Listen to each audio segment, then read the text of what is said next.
Thank you, and good morning, good afternoon, everyone. I want to make sure that you see the presentation screen. Everything looks good from your side. Looks good, Shada. Go ahead. All right, thank you. So this is a segue from Dr. Muhammad's lecture. We started talking about radiation therapy and doing, IMRT and potentially other treatment techniques you might think of doing also to oppose beams, as mentioned before in the lecture. So my question now to the radiation oncology team, and this is a radiation oncology physics lecture, is how much should you trust what you see on your treatment planning screen? And as you know, it's a very complicated region, right? And we're dealing with a lot of heterogeneities. We have this air column that goes through your treatment volume. And you might think, well, if I'm using IMRT, it doesn't matter. Maybe if I'm using VMAT, things are, less affected. And the other question is, the choices that your physics team do, what type of algorithms they use, does it affect what you see on the screen? So this is the objective of this lecture, is how much do we trust what we see on the screen? And the idea for your take-home message as radiation oncologists is not to know, how to do a treatment planning. That's why you have your physics and your dosimetry team, but rather how to interpret what you see in terms of heterogeneities and effective heterogeneities. So we start, what's the problem of air cavities, right? Well, it is complicated. And in this example, I'm showing you let me put this, you should be able to see the pointer. So I'm showing you a very simple layer of tissue, then an air gap, then another tissue layer. And this is Monte Carlo simulated, so you could visualize the secondary electron paths. We have a beam of 6 MV photon beam coming down from top towards the layers. And what you see here, the black dots and the lines, those are basically the track of the secondary electrons generated within those layers. So nothing surprising, the first layer, first tissue. Photons interact, as we all know. We have secondary electrons generated, and then they themselves go on to interact constantly. Now, what happens when we travel through air? And while we do not really care the dose to air, no one really cares what dose they give to, the actual air columns or air cavities within the patient. But what happens within the air affects what you see afterwards. Now, two things happen. We have reduced photon interaction. Excuse me, still too early in the morning here. And electrons now do not have as much tissue to interact with. And so their path can go, longer. And in fact, many of them will find themselves outside the beam size. So what happens next is that when we go to the next tissue after the air cavity, is that we have an immediate loss of dose in the first layer. You cannot see it here. It will become visible in the next slide. Because we lost electrons, we lost secondary electrons, the immediate tissue after the cavity suffers from lower dose than expected. So basically, you have something similar to a buildup region. And then because the photons within the cavity didn't interact much, so they retained a lot of their, I'm going to call it strength. So when they do interact later on, then we have higher than expected dose. This basically brings everything together. We're all familiar with the PDD curve. And if you look at the orange line here, so this orange line represents what we know and what we expect a PDD curve looks like in water. And if I'm going to zoom in, let me just zoom in this part over here. So what happens now with this air gap in the path of the beam, and I showed you how electrons, they scatter outside the path of the beam in the air cavity, then I could have potentially a second buildup region. And if I'm using 1.5 by 1.5 beam, this is relatively, I don't want to say small beam, it's definitely not IMRT beamlet type, but it's still a small beam compared to conventional sizes, right? So you could see for this dashed line over here, we do have a considerable buildup region where this entire tissue after the air cavity interface has much less dose. So we expect the dose to be here, this orange line, but in fact, it's all the way down here. And as you can see, it is, one of the things that it's affected is it's field size dependent. Of course, it also depends on the width of the cavity and depends on radiation beam energy. So now you can see what we're talking about. There's potentially underdosing of immediate tissue surrounding the interface. So you can imagine if I have a tumor surrounding that part, laterally, potential underdosing of that part of your tumor. Now, someone might say, well, with IMRT beamlets, are things worse, better? Well, here is an ideal IMRT beam. And this one, it might not be clear on the screen because it's gray level, but there are like 10 density levels in this beam. Think of it as 10 dose levels, right? So think of you're treating SIB or head and neck tumor, and you're giving maybe 3 or 4 different dose, dose levels. So this one has 10 dose levels. And this would be like an ideal mathematical representation of the beam. B is what you see in the tissue. So this is an actual dose representation. This is also Monte Carlo generated. So you can still see the different levels. There is, a reasonable resolution to the various regions within this beam. And while we don't care what happens inside the air gap, I don't care that the beam is somewhat lost in the air gap. What I care about is at the immediate interface beyond the air cavity. You do see that we have loss of the resolution. We have loss of resolution of this beam because of the scatter of the electrons within the air cavity. So the question is, are you delivering the dose you expect to deliver? All right, so I could hear some of the radiation oncologists say, well, we do have modern treatment planning system. I do trust what I see on the screen, right? Well, the answer is, well, it depends. Basically, it depends on what does your physicist choose to use for dose calculation. And depending on the planning system you have, different vendors, I'm not promoting any vendors, so I will not mention any names, but depending on what vendor you have or planning system you have, you could have a combination of what you see on the screen. And each one has its own advantages and disadvantages. What we care about now is to focus on how each one handles heterogeneity. Now, the next few slides, I chose to show lung cases because there are more publications using lung cases, of course, and think of air as an extreme case of lung. The average density of a lung is about 0.33 gram per centimeter cubes, about 1/3 of normal tissue. The density of air is 10 to the -3 gram per cc, so like 1 in 1,000. So it's really a more severe case of lung. This is a somewhat recent publication, and the authors did an amazing job. They tried to create an ideal chest area so you could see the different levels. So coming from top to bottom, think of it anterior, posterior. We start with a small layer of soft tissue, then smaller layer of bone, that would be your chest bone. Then we have 7 cm of lung, more or less what the lung width is. And then you have the soft tissue posterior to the lung. And what they've done, they've used 3 modern algorithms. So AAA, CCC, Acuros XB, and Monte Carlo. Monte Carlo being a research engine Monte Carlo, so not a planning system, not a Monte Carlo used in planning systems because they also suffer from some disadvantages.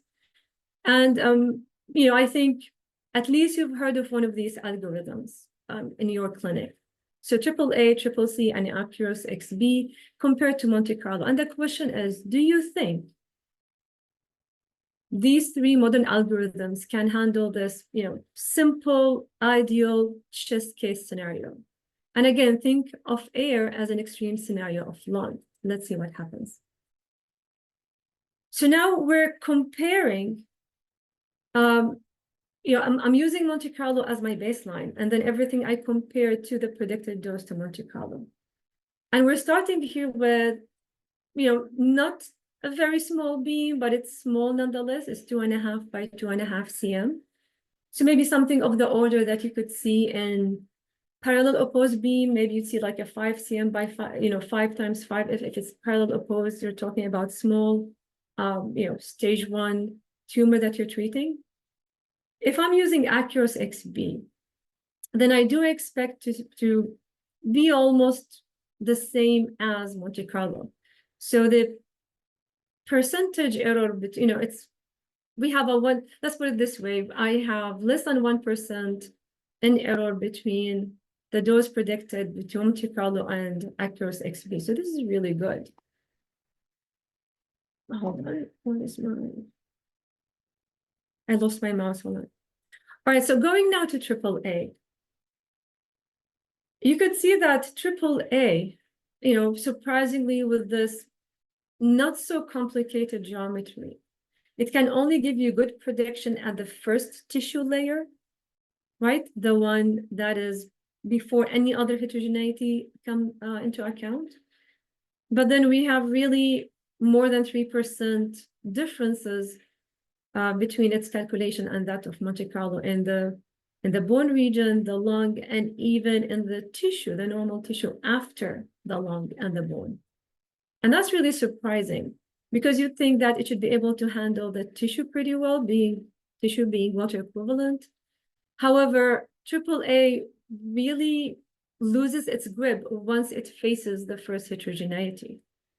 And so you could imagine now we're putting bone and lung into the path. Now imagine if there is air, how things would be even worse. What about CCC? It's doing, good, except in lung, we have a little bit more than 2% in dose discrepancy. For lung, everything else is within 2% or 2% or less. I forgot to mention here that we're using 2% as a cutoff between, basically that's our tolerance. Anything that's 2% or less, I consider to be in agreement with Monte Carlo, and anything above 2%, that's in disagreement. Now, someone might say, well, this is a small beam. I am pretty sure if I use a large beam, 10 by 10 field size, I'm treating chest area, probably I have parallel opposed beam or 3D CRT or, palliative case. I am 100% sure that for 10 by 10, it should be okay. And you would think so, correct? We expect larger beams to be modeled, well in treatment planning systems. No surprises again with Accurus XB. It's really doing still good. It's less than a 1% disagreement. AAA is not doing well. And the surprising thing is that the disagreement has even increased in AAA. There's like a 6% discrepancy in bone and about 5% discrepancy in tissue after the bone. It also fails in lung. For larger beams, CCC now is doing much better. So now it can pretty much predict dose better. So those are dose points. What about if I take a look at the isodose distribution in 2D? And what you see here is a comparison of isodose distribution between, this is AAA versus Accurus. So now I'm saying Accurus is a good algorithm. It is as close to Monte Carlo as possible. So I'm going to start with that. So now this is AAA compared to Accurus, and this is CCC compared to Accurus. And in the top panel, we have the small field size, 2.5 by 2.5 cm. And in the lower panel, I have the larger field size, the 10 by 10 field size. Now, probably your physicists know what I'm talking about here. This is called the gamma index. Basically, I'm looking at two indicators at the same time. I'm looking at acceptance of dose, and I want according to this criteria, I want anything to be within 2% of dose. And not only that, I'm looking at where, I'm looking at the location of this dose point within the distribution. And that, as I indicated here, should be within 2 millimeter. So that's what we're saying, gamma index 2%, 2 millimeter. Probably you've heard your physicists talk about this when they're doing IMRT validation or VMAT validation, and probably you're using 3%, 3 millimeter in your clinic or any combination of numbers. But look at this here now. Not only does point doses fail, so previously in the previous table, in this table, we were looking at point doses along the central axis in the middle of every heterogeneity. Now what we're looking at here is 2D distribution. So I'm looking at, is it only failing along the central axis or does it fail everywhere else? The color code is pretty much as mentioned in the screen. Red, it means it's failing, it's beyond the 2% tolerance, it's beyond the tolerance that we specified. And blue is good. The darker the blue, the better the agreement. And you can see here, AAA versus Accurus is not doing well, even for the 10 by 10 field size. Basically, beyond the first tissue layer, AAA fails really badly in the bone area, and then it fails in lung and the tissue afterwards. And it does so in both small and large beams. Now, what about CCC, if you have CCC? I would say that within the beam boundaries, CCC is doing well. You see a little bit of light blue and maybe a little bit of yellow in this area over here, which indicates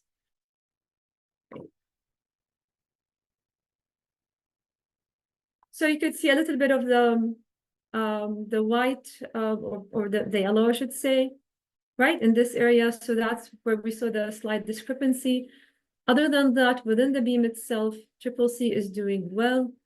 Little bit of failing outside the edge of the beam. So that's in the penumbra region. And interestingly, it fails in the first layer of tissue in the penumbra region, but then it does really good otherwise. So, many planning systems now have Monte Carlo. And maybe a radiation oncologist would say, you know what, I don't want to bother with all these algorithms. I'll just get a Monte Carlo-based planning system. So then what I see on the screen should be good, right? Well, unless you're using research-based Monte Carlo, then everything depends. This is physics. There's no black and white. What are you using? Or I should say, what is your physicist using? Is your physicist using dose to water or dose to tissue? Because that would affect what you see on the screen. What type of statistical manipulation? And that's like a fancy word of saying variance reduction is a fancy word of saying, well, how much can I trust the statistical result that I have? What is the noise in the data I get? And what is the uncertainties that you're using in your system? So, I promise I don't give any boring physics talks, radiation oncologists. I like to give you figures to look at. They say one figure is worth 1,000 points. So what do I mean by what I just said? What type of calculation your physicist is using? Is it dose to water or is it dose to tissue? So we're going back to the same example. We have this layer of tissue, bone, then lung, then tissue again. And what we're focusing on here is your bone heterogeneity, that small slither of bone heterogeneity in the beginning. For a 2.5 by 2.5 cm field size, if I'm using Monte Carlo dose to water calculation in the planning system, or if you have Accurus, you're using Accurus dose to water calculation, then basically the planning system is overestimating the dose in that region, even more than AAA. And we know AAA fails, right? But with dose to water calculation, the overestimation is way worse than AAA. Now, if you're using regular Monte Carlo, so let me, hold on, magnify again. So regular Monte Carlo is the one that you see here with the X, that's eggs NRC, that's research-based Monte Carlo, the small crosses. And then you have accurate dose to tissue, which is the solid blue line, and they're all hidden here, which is good because they're on top of each other. And so is CCC. So if I'm using kind of regular Monte Carlo, so that's dose to tissue, if I'm using Accurus for the planning system with Accurus, dose to tissue, as well as CCC, then all the results are matching. But if you're using, or if your physicist is using dose to water, then you should expect to see really an overestimation of dose inside the bone region. And in this particular scenario, we have about 20% extra in dose. Now, same thing happens if I have a 10 by 10 field size. So their dose heterogeneities and do affect your large field size beam as well, depending on what algorithm your physicist is using. And you could see here for 10 by 10 field size, the AAA is now failing everywhere beyond the first tissue interface. All right, so, what I've shown so far is basically single beams, single beam going down. We looked at point doses. We looked at 2D point doses. With the gamma analysis. And I've only shown one single IMRT beamlet. Someone might ask, what if I have VMAT? I'm going all around the patient. I do one arc or maybe two arcs to treat my patient. This is larynx tumor. One arc might be enough, or two arcs to, finalize and fine tune and get everything exactly what I wanted to do. So then the air cavity should not be affected. Well, sorry to, burst the bubble, but yes, it still is affected by what your physicist is choosing for dose calculation. And this is a very recent research paper. It's, for the physicists in the group, it's in 2023 publication. The publication is called Reports of Practical Oncology and Radiotherapy out of Poland. And what I thought what this group did was really ingenious to understand the heterogeneity. So they took an actual clinical volume of patient, and then they took the clinical volumes, put it in a water phantom, and then they simulated a cylinder of air structure that they varied in diameter from 0. Clearly 0, it means there's no air. And then an increment of 1 cm up to 6 cm. And then they did two algorithms. They did Accurus XB and they did AAA, because this particular group had treatment planning system with these two algorithms. They did not have CCC. And the idea was, do air column sizes, do they affect actual PTV geometry? And what they looked at dose coverage for the PTV 70 volume. So they wanted to look at dose 98%, dose to 95%, 50%, 2% of the PTV 70. And, I'm going to say, well, here's the result, is that depending on the size of your air column, you could have, up to 45% reduction in dose, or not reduction in dose, differences in dose, depending on what algorithm you use. Now, someone might ask, what is this target air content? So this is also a clever way of saying how much air, I have this volume of PTV, right?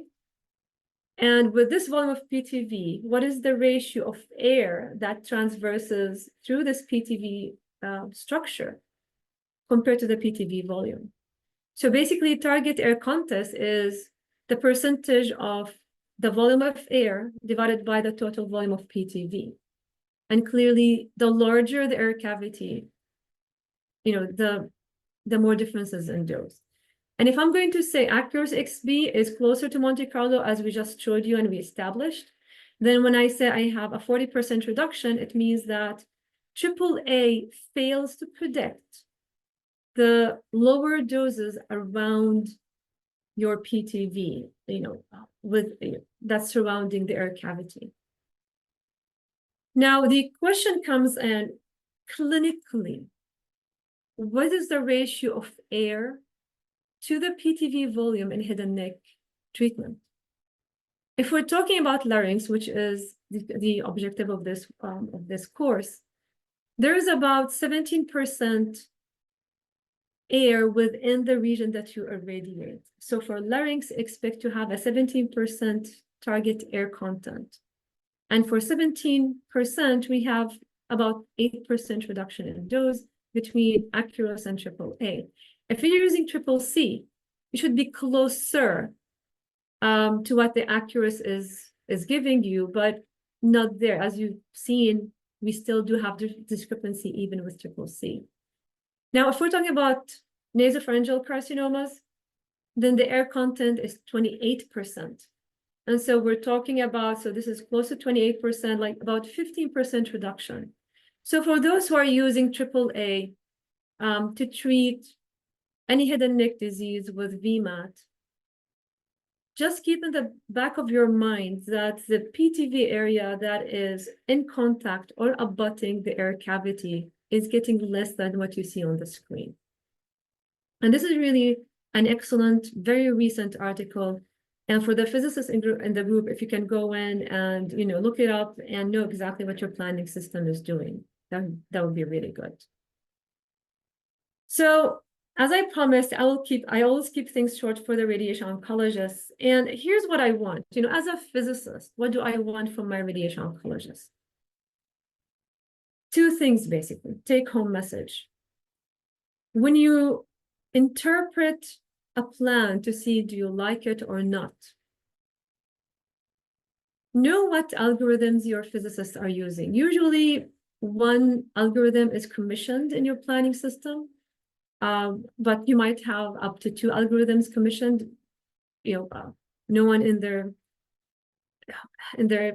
fair mind to commission everything that is possible there to commission. However, know what you have, and know how it handles heterogeneities. Especially we're talking about the head and neck region. It's very involved. You have air cavities, and as I said, air is worse than lung. And you've seen that we do lose dose in lung. And so imagine air cavities is even worse. And even for that slither of bone, depending on your algorithm, you might not even know what you're getting in the bone. And all the tissue beyond the bone is also giving you wrong results. Or I shouldn't say wrong results. Take the results with a grain of salt. So know what your physicist is using. How does that affect what you're looking at? And then interpret, do you think you need to spare more dose in the PTV that's abutting the air cavity, or maybe keep it higher doses? Again, that is for you. That's a clinical judgment depending on what the algorithm you use. Another thing is when you're reading publications, especially earlier publications from 10 years ago or even earlier, and they talk about local failures, or they're comparing techniques. Keep an eye in the paper of what algorithms they're using, because local failures might be related to, those authors not receiving, or the PTV in this paper not receiving the dose it was supposed to receive, because they use an older version of an algorithm. And with this, I would like to end here. I think I am on time. If you have any questions, we'll be happy to take them. Thank you, Dr. Shada, for your insightful presentation on the effects of air columns on dose coverage in the head and neck region. In the chat, there is a question by Dr. Mahmoud Al-Fishawi. When you measure the difference between the algorithms, you take the absolute difference between both. The second question, are the results always in the same direction, positive or negative? So both are really good questions, Dr. Mahmoud, and it's the results are, if you go back to the citation, the references I mentioned, so everything here is taken from citation. I put here the full citation, including the website I accessed them from. They're always in the same direction, yes. So meaning AAA is always giving you higher doses than expected, or in other way, AAA always overestimates the doses in the heterogeneity compared to Acros or compared to Monte Carlo. And this citation over here, they have multiple figures to show, and they did their work in a clever way. So, you know, if you could just write down the article and the title. So they've done the plan in one algorithm, and then they used it as is, same monitor unit, but calculated with a different algorithm, and they looked at the differences. And then they did it another method. So they did the plan in one algorithm, then they took the doses and they kept the doses fixed, and then they saw how much monitor unit changes in the other algorithm. So you could see differences in monitor unit, and you can see differences in doses. And they all, you know, if you read the article, very insightful, it's all in the same direction. As for your other question, how they are measured, it depends on how these articles measured their doses. So in this, I think this is 2011 article, they did an absolute dose measurement for on-axis points in the middle of heterogeneities for this table. And then for the gamma analysis, you know how we do gamma analysis, right? You do a percentage dose discrepancy, and then you do distance in millimeters. The other articles, basically, let me just scroll back here. So this is a voxel by voxel relative dose Monte Carlo simulation for different beams traveling through an air cavity. And let me share something here, if you don't mind. I need to go down. Hold on. This one.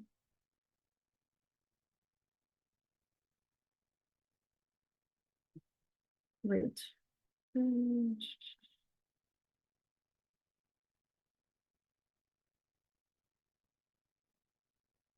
Yeah, I have prepared few extra slides, because I figured the physicists in the group will be asking questions. So I want to show you that's another one from. So hopefully, Shada, you can Aywa. just review the question and answers. You can just answer to the available questions. We are short in time. Definitely, no problem. We have 5 minutes